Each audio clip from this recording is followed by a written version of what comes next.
ความฝันกับคนที่ลาว่าเจ้าบ่คือกับคนอื่นตอนที่ข่อยเดินทางมาเวียงจันทน์ใหม่ๆด้วยความที่อยากเรียนรู้พัฒนาตนเองก็มักจะไปเรียนรู้เข้าสังคมกลับมาแต่เรียนก็อ่านหนังสือเขียนปึ้มจนหมู่หลายๆคนบ่หวังดีเอิ้นข่อยว่าเป็นคนเพี้ยนเป็นคนที่มีโลกส่วนตัวสูงบ่สนกับคนอื่นหรือบางคนก็เว้าคำหยาบๆใส่แล้วก็มีอีกหลายๆคำเว้าแต่ข้าพเจ้าก็รู้สึกดีที่มีหมู่คนหนึ่งเคียงข้างบอกข่อยเสมอว่าการที่ข่อยบ่คือคนอื่นนี่แหละเป็นสิ่งที่ดีมันจะสร้างความเปลี่ยนแปลงได้ถ้าเจ้าเป็นเด็กรุ่นใหม่เหมือนที่ข่อยเป็นอยู่ในตอนนี้และทานหลายคนที่กำลังฟังคลิปนี้อยู่ถ้าเจ้าถูกเอิ้นว่าเป็นคนเพี้ยนเป็นคนบ้าเป็นคนมีโลกส่วนตัวสูงเฮ็ดหยังก็บ่คือหมู่หรือจะเอิ้นแนวใดก็ตามที่เขาอยากจะเอิ้นเฮานั้นข้อยอยากบอกว่าอย่าไปถือสาคนที่ลาเจ้าพอคำเหล่านั้นมันจะค่อยๆจางหายไปแต่เจ้ายังคงอยู่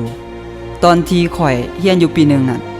ข่อยได้อ่านคำเว้าหนึ่งที่ทรงพลังหลายและข่อยจื้อได้ขึ้นใจเป็นอย่างดีจากประธานาธิบดีคนที่26ของสหรัฐอเมริกาทีเนโรริซอเวตท่านได้บอกว่าคนบ่มีผลลัพธ์ต่อเฮาเช่นคนที่คอยหาข้อติคนที่มักสังเกตจุดที่ผิดพลาดของคนอื่นหรือพวกที่บอกว่า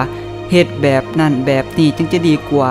คนที่มีผลที่ดีที่สุดคือคนที่อยู่เทิงเวทีแสดงออกอย่างแท้จริงคนที่ประเสริฐกับฝุ่นข่วนเสียเหือได้เดือดเนื้อคนที่พยายามอย่างกะหารคนที่หูจักพลาดคนที่เฮ็ดซ้ำแล้วซ้ำอีกบ่พ่ายแพ้พอบ่มีความพยายามใดที่ปราศจากความผิดพลาดแต่คนที่มีผลลัพธ์ที่สุดก็คือคนที่ลงมือเฮ็ดอย่างจริงจังเท่านั้นคนที่มีความศรัทธาแห่งกะอุทิศตนคนที่ทุ่มเทในสิ่งที่ยิ่งใหญ่ต่างหากที่สำคัญอย่างดีที่สุดเขาจะประสบความสำเร็จอย่างสูงถ้าบ่ไร้ผลแท้นั้น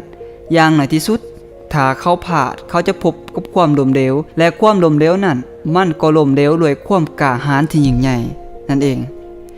ฉะนั้นแล้วที่ยืนของเขานั้นจะบ่มีวันอยู่ท่ามกลางคนที่ขี้ขลาดตาขาวที่บ่ฮู้จักแม้แต่การสู้หรือความพ่ายแพ้ตราบใดที่คนอื่นเบิ่งเขามาหาเฮาในรูปแบบใดก็ตามขอเพียงใส่ชีวิตในรูปแบบของเฮาที่คิดว่ามันดีมันถูกต้องแก่ตนเองและคนอ้อมข้างของเฮานั้น